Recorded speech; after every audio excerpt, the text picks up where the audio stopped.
Bom dia, alunos do oitavo ano, tudo bem? Vamos começar nossa aula de número 32, referente aos conteúdos do quarto bimestre. Na aula de hoje, eu vou fazer uma revisão com vocês dos conteúdos ensinados nessas últimas aulas, tá? Já que na aula de número 31, eu finalizei os conteúdos com a diferença entre borrow e lend. A unidade de referência para a aula de hoje continua sendo a última do nosso book, né? We'll have a turkey, won't we? E como eu disse que é uma revisão, um grammar review, eu vou mostrar para vocês novamente, né? Citando exemplos, explicando um pouco mais a diferença entre os pronomes, né? A definição e mais exemplos de tag questions. E mais exemplos e definição referentes ao uso de borrow e lend.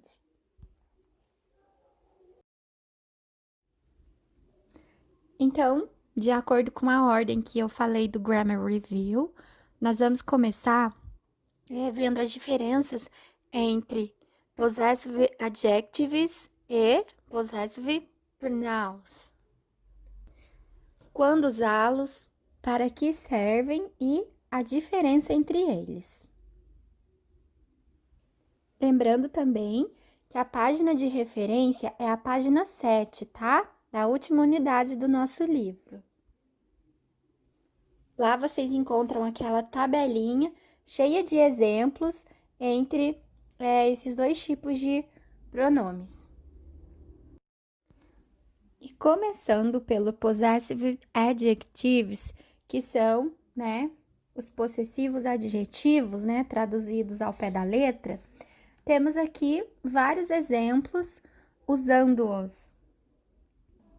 Eles são considerados adjetivos, né? Pronomes adjetivos que acompanham os substantivos. Então, pessoal, resumindo, eles acompanham um substantivo. Verifiquem o exemplo. My pen is new. Minha caneta é nova, né? O my é o pronome, né? O pen é o substantivo. His dog is black. O cachorro dele é preto, né? O his, que faz referência ao he, o my, que faz referência ao I. Her sister is a doctor. A irmã dela é médica. Our teacher is late. Nosso professor está atrasado, ou nossa professora está atrasada. Então, nós temos aqui o her fazendo referência ao she e o our fazendo referência ao we. Aqui alguns exemplos para vocês. E agora, falando deles de uma forma geral, são, respectivamente, adjetivos possessivos, né? Os seguintes: my, your, his, her, its, our, your, their. E agora temos aqui os possessive pronouns, que são os pronomes possessivos. E esses tipos de pronomes, eles substituem os substantivos. Logo, podemos afirmar que após ele não aparece nenhum substantivo, tá? Vejamos, então, os seguintes exemplos. That watch is mine. Aquele relógio é meu. Percebam que após o pronome possessivo mine, não tem nenhum substantivo, né? O substantivo aparece no início da frase. Após o pronome, não tem mais nada. Termina a frase com o mine, tá? Logo, o mine é o pronome possessivo. I like that book. Is it yours? Eu gosto daquele livro. Ele é seu? Está agora, no caso, sendo usado para uma question, né? Para uma pergunta. Mas após o yours, por exemplo, não tem mais nenhum substantivo, né? O yours, né? Tá fazendo referência à posse do livro, né? Do book. These are not my t-shirts. They are hers. Estas não são minhas camisetas. Elas são dela, né? O hers fazendo referência ao she novamente. These copybooks are theirs. Esses cadernos são deles ou delas. Percebam novamente que após esses tipos de pronomes não aparece nenhum substantivo, tá? O que os torna diferentes em relação a outros tipos de pronomes que falei para vocês, tá? Então, de forma respectiva, agora na ordem correta, seguindo aquela ordem dos pronomes sujeitos, nós temos respectivamente os pronomes possessivos chamados de mine, yours, his, hers, its, ours, yours e o theirs. Aqui quero lembrar vocês que em relação ao you, tanto singular quanto plural, nós usamos yours, tá? O its e o his, eles não mudam em relação aos possessive adjectives, tá bom? Eles não mudam. A escrita é igual, tá? Mas a diferença é o contexto de uso, tá bom? Não esqueçam. E, pessoal, usando esses dois tipos de pronomes, a diferença é que podemos falar a mesma coisa de forma diferente, certo? Como tem um exemplo na nossa apostila, quando eu falo, por exemplo, my pencil is blue and green. The blue and green pencil is mine. Perceberam? Falei a mesma coisa, mas de forma diferente, né? Usando o my na primeira frase, usando o mine na segunda. Após o my, usei um substantivo e ao terminar a frase com mine, não coloco substantivo nenhum. Mais referências, né, dúvidas, vocês podem observar os exemplos da página 7. Onde temos uma vasta lista de exemplos com os mesmos contextos de frases, usando as duas classes de pronomes diferentes. Enfim, vou falar novamente com vocês um pouquinho sobre as tag questions, né? Ou questions tags, tá? Os dois nomes estão corretos.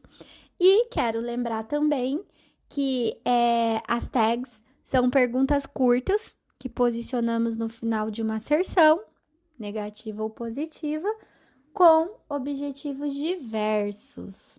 E relembrando com vocês de uma forma bem resumida, vocês podem dizer que as tag questions são perguntas de confirmação posicionadas no final da oração.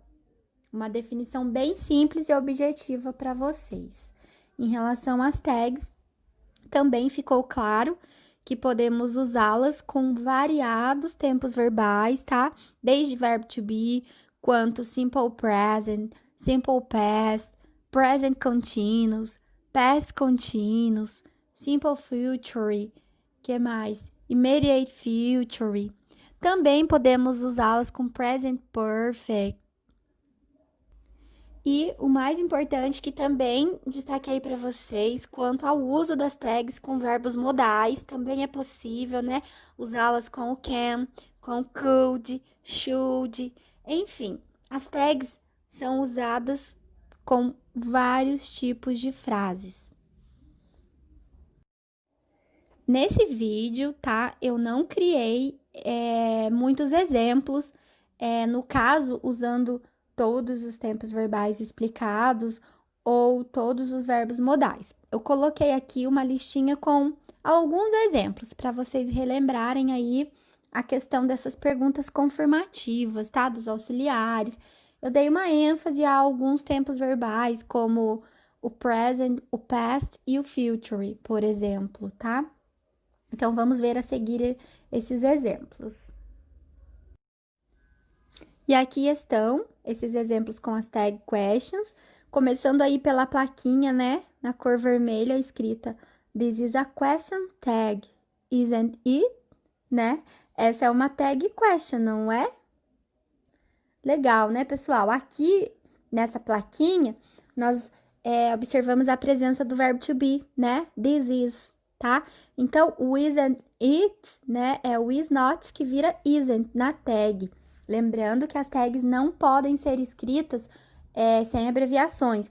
Por exemplo, não podemos escrever is not, tem que ser abreviada, tá? Isn't, certo? Então, vejamos esses exemplos. You like chocolate, don't you? Presente simples, né? Simple present. Você gosta de chocolate, não gosta? Então, o que eu tenho aqui nesse primeiro exemplo? Tem uma frase afirmativa, né? Usando o verbo like. Lembrando que nas afirmativas do presente simples não é necessário usar auxiliares como do e does, tá? Os auxiliares do e does são usados somente nas negativas e interrogativas. No caso da tag, a tag é uma pergunta de confirmação. Então, o que eu tenho que fazer? Tenho que lembrar duas coisas, que a tag é uma pergunta confirmativa e que se a primeira asserção for positiva, a tag também tem que ser negativa. Então, além dela ser uma pergunta, ela tem que ser negativa. Portanto, eu tenho que relembrar que com pronomes como I, you, we, they, eu uso o auxiliar do, né? Tanto nas negativas quanto interrogativas. Então, eu uso do, aí eu tenho que colocar o not. Então, fica do not, né? You do not, you don't, seria uma negativa. Na hora da tag, eu tenho que pensar, a tag tem que ser negativa e pergunta confirmativa, então, e abreviada. Então, logo eu vou usar don't you, certo?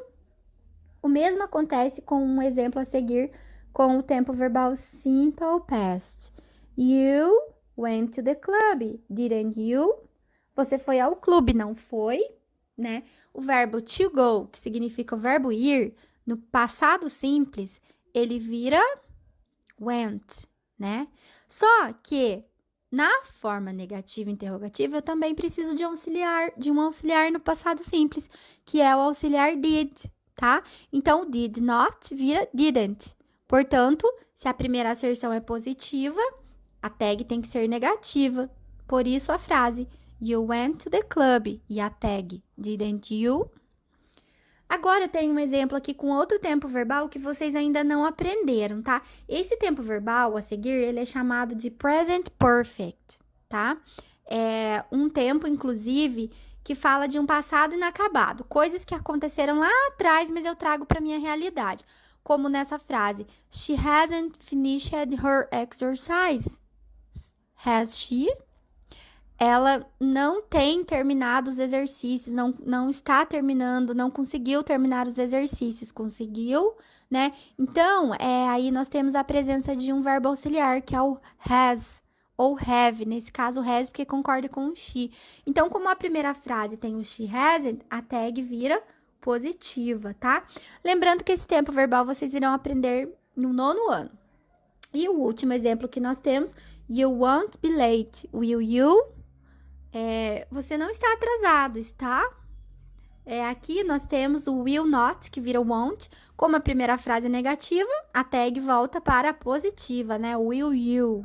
Certo, pessoal? Esses foram, então, os exemplos com tag questions. E para finalizar, a diferença entre borrow e lend, né? Escrita aqui de uma forma muito resumida e mais simples possível, tá? A grosso modo, podemos dizer que borrow significa pegar com alguém, né? Ou tomar emprestado de alguém. Peguei emprestado a sua caneta, né? Peguei emprestado a sua borracha. Então, eu vou usar o borrow nesses tipos de frases. E o lend é quando eu falo que eu vou emprestar para, né? Emprestei minha caneta para você. Aí eu vou usar o lend, tá? Emprestei meu carro para o meu primo. Eu vou usar o lend para dizer que eu emprestei, certo? Muito simples, né? São duas definições muito simples. E quanto ao uso e a diferença desses dois verbos, eu também tenho uma outra informação muito importante, que é a questão da escrita desses verbos no tempo passado, né? Porque eu posso falar que eu empresto no presente, ou que eu peguei emprestado, né, de alguém no tempo presente, ou que eu vou ou que eu já emprestei no passado. No caso, em frases com o passado, não podemos usar apenas borrow e lend. Eles mudam a escrita, tá bom? O borrow, ele é um verbo regular, então ele ganha o ed no final, fica borrowed, tá? Se você for usar ele no passado, tá? E o lend já é um verbo irregular, porque ele muda a escrita, então ele vira lent, tá? Os dois estão ligados a contextos de emprestar, né? Porém, nós temos que saber a escrita deles também, tanto no presente quanto no passado, né? Porque no futuro é só acrescentar o will, não muda a escrita de borrow e lend, acrescenta apenas o will. Agora, no passado, sim, sofre essa mudança, né? Fica borrowed e lent. E para terminarmos, como essa aula foi mais de revisão, né? Citando, acrescentando e voltando a revisar conteúdos já explicados em aulas anteriores, eu vou deixar aqui registrada a nossa tarefa, tá? Com a mesma unidade de referência, porém vocês irão fazê-las no caderno, tá? No exercício 1, vocês vão formar 5 tag questions usando simple present, simple past e simple future, tá? Do gosto de vocês. A frase que vocês quiserem fazer, registra aí no caderno. E o exercício de número 2, formar duas frases diferentes, usando borrow e lend. Aí, vocês podem usar aí o que eu expliquei sobre o tempo passado e formar frases também no passado, onde vocês irão usar borrowed e lent.